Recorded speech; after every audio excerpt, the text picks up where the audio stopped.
Welcome to the Lorecast. I'm Dr. Craig Chalkwist, and we're looking at the stories by which we deeply live. One of the reasons I choose to study philosophy is that there are lessons embedded in it that can help us with difficult situations that we face. I'm thinking in particular of the yin and yang of Chinese philosophy. A lot of us are familiar with the idea. Yin can be thought of as passive, receptive, cold, earth, those kinds of qualities. Yang is more fiery, heavenly, assertive, Sagittarian.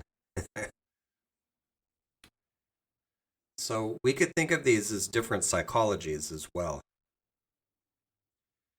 and that they alternate, and the seeds of each are embedded in the other.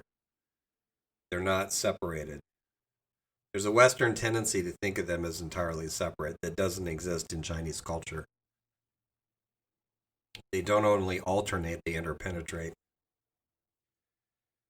So in difficult times, when everything seems to be going wrong, straight to the devil, when it seems that dark Pluto has left the underworld, taken over the upper world, and is turning it into his favorite version of hell, it's easy to go into a psychology that has to do with yin and a particular part of yin too, which is contraction. There's a Saturnian quality about contraction. We pull into ourselves. We lock ourselves in and get defensive and start thinking about what if this happens and what if that happens and how do I protect myself? All of which is sometimes necessary. But the point here is that this can become a story that we tell ourselves. It can become our guiding lore. And then we are a kind of contraction in the way we live. I would argue, and there are exceptions to this, but in many cases, when things are hard, the right move is actually to become more expansive, more broad-minded, more inspired, more experimental. The hell with it. Let's try this and see what happens.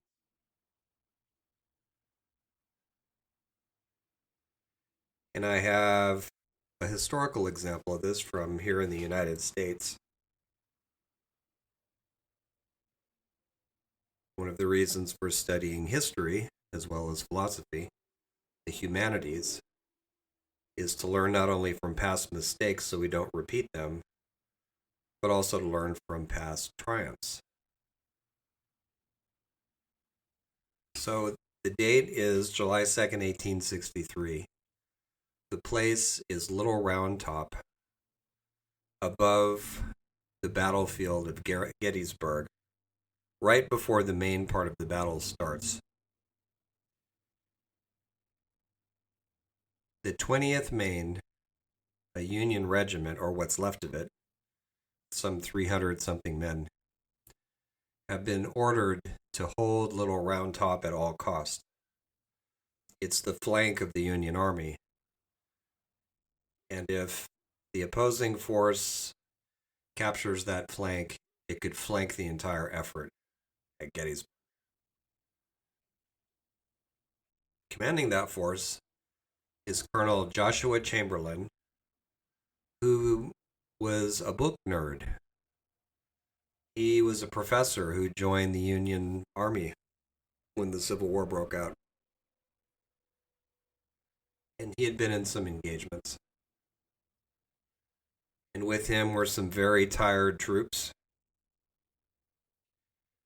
Were low on ammunition. And so a larger Confederate force repeatedly attacked the 20th Maine on Little Round Top. They came in waves. And each time, of course, there were casualties on both sides. And the ammunition got lower and lower. And so finally, it got to the point where Chamberlain's sergeant and other commanding officers were extremely worried because the ammunition ran out. A few bullets left, and that was it. The regiment was in an impossible position. If they stay put, they'll be cut to pieces in the next charge. If they run away, the entire Union flank folds up. So Chamberlain said, "We're going to charge." In other words, he went from contraction. He didn't choose contraction, actually. He went to expansion. "We're going to charge." And they went, "You have lost your mind. What are we going to shoot with? We have no ammunition." And Chamberlain said, to paraphrase him from his memoir, he ordered his men to fix bayonets and to run yelling down the hill as though they had ammunition.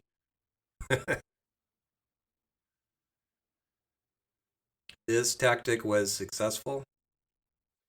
They took, 100-something prisoners, drove the Confederate forces back, possibly saved the day at Gettysburg. Historians argue about that a little bit.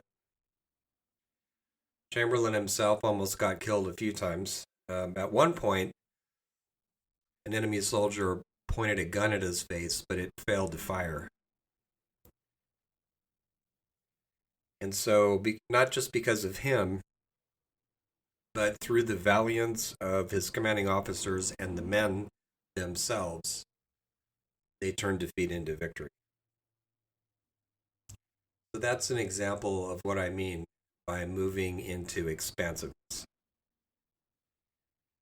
And military strategists will often tell you the best time to attack is when your opponent thinks that you're on the run. It's not always the best time to attack, but it sometimes is. So if we translate this insight from military history into peaceful, peacetime considerations, then we might come to the conclusion that during a period where progress is being rolled back on all sides, all kinds of progress, rights for entire groups of people being rolled back, entire governments falling into the hands of authoritarian billionaires who talk to each other all over the world, who support each other, who aren't bickering about you're not getting this right or you're not getting that right, but cooperating. In a period like that, maybe this is the best time for really expansive visions and actions to bring into existence the kind of societies, the kind of world we really want to live in. Maybe this is exactly the right time. I had what I refer to as a world dream about this some months back. Jung called them big dreams. And sometimes when the currents of history are about to change, I dream about UFOs. I think because in my dreams, the sky represents the future, oftentimes, a higher viewpoint, things like that. There's a lot of motifs of flying, especially in my birth family. It's a lot of pilots. So in this dream, there were fleets of UFOs landing. And so I was looking up in the sky, I was outside, and it was just covered with these UFOs. But there wasn't any feeling of menace. It was a feeling of something miraculous happening. And as soon as the ships touched down, there was a kind of scene change in the dream. And psycho-spiritual teachers of different kinds were then fanning out all over the world as a result. woke up and went, wow, that was an interesting dream. And of course, it's always the question of, how literally do you take the dream symbols and things like that.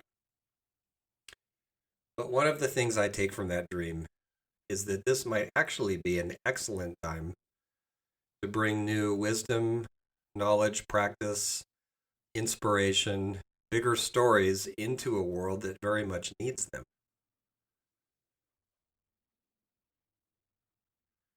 And of course, on a tactical level, this kind of transformation often surprises sociopaths and other malignant narcissist kinds of ruling powers.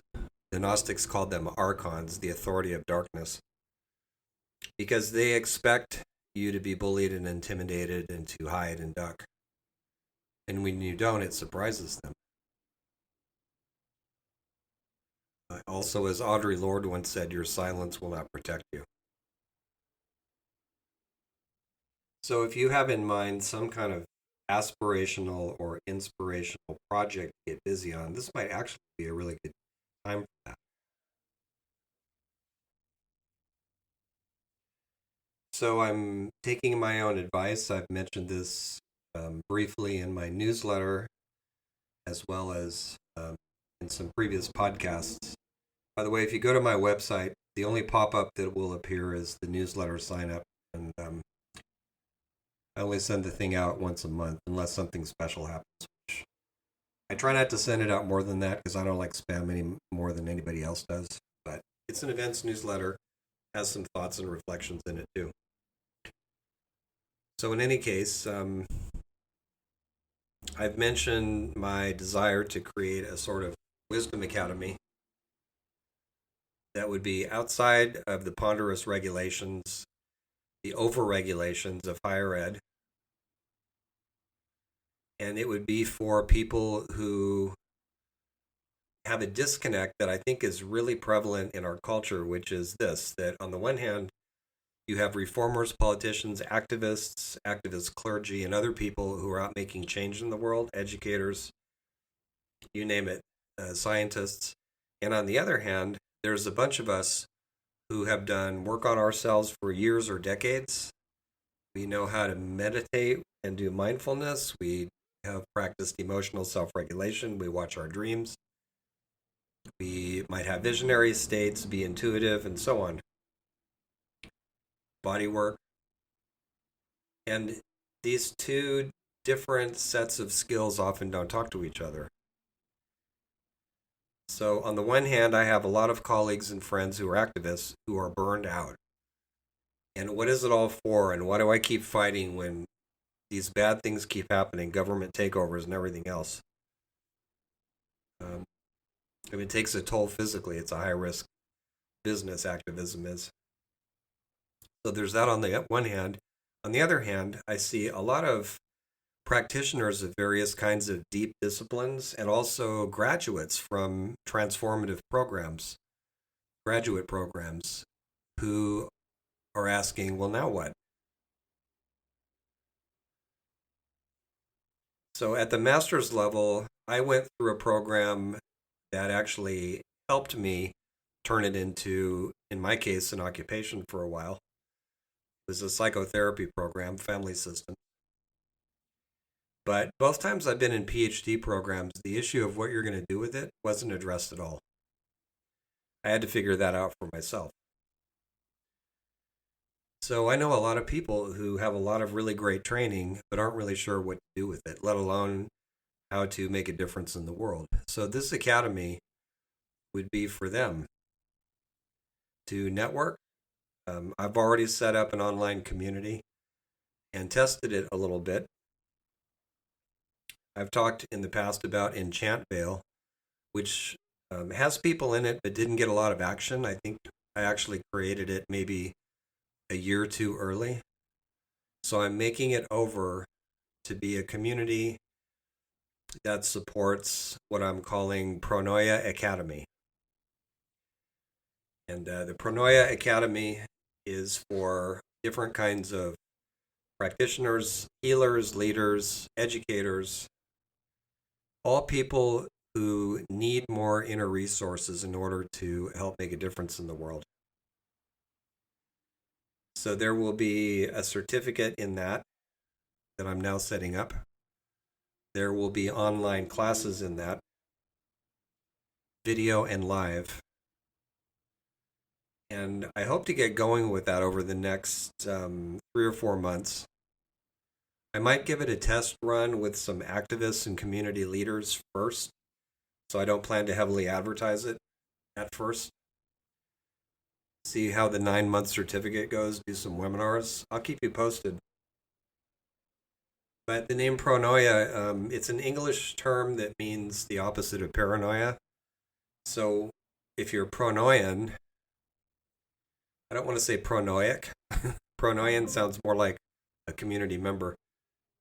Then you feel like you belong on Earth and in the cosmos. That things want you to succeed and be happy. And also, pronoia was a deity a couple of times. In one incarnation, she was the wife of Prometheus, the far-seeing. And in another, she was a Gnostic goddess, a wisdom goddess, who repeatedly went to the lower world to bring her illumination down there.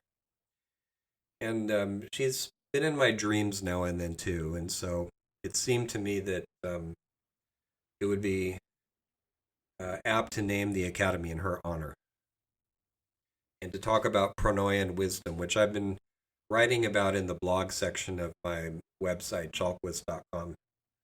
I wrote a blog toward pronoian wisdom, and it's wisdom that gets out in the streets, infiltrates business, shows up in all kinds of different settings. It's not ivory tower wisdom.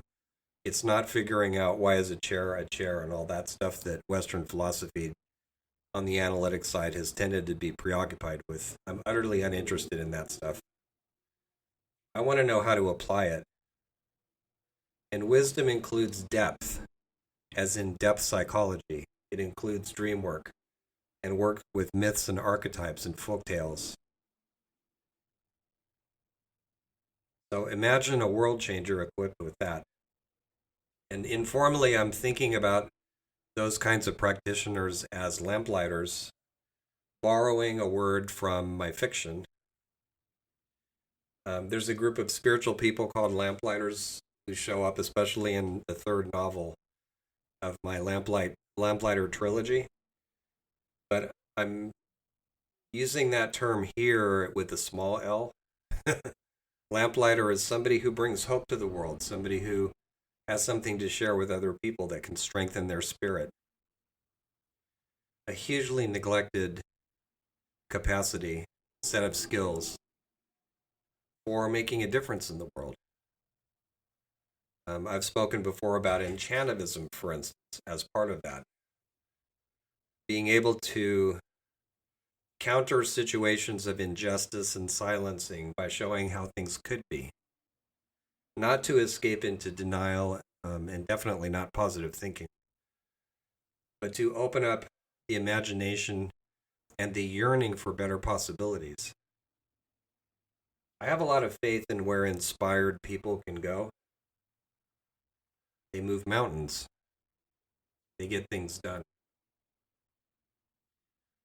So I'll keep you, as I said, posted on where I go with the Academy. I just sent in a revised grant proposal, and I'm compiling a list of organizations to network with and moving toward nonprofit status. I'd like a diverse board, and this kind of work really needs one, and it's a good idea anyway.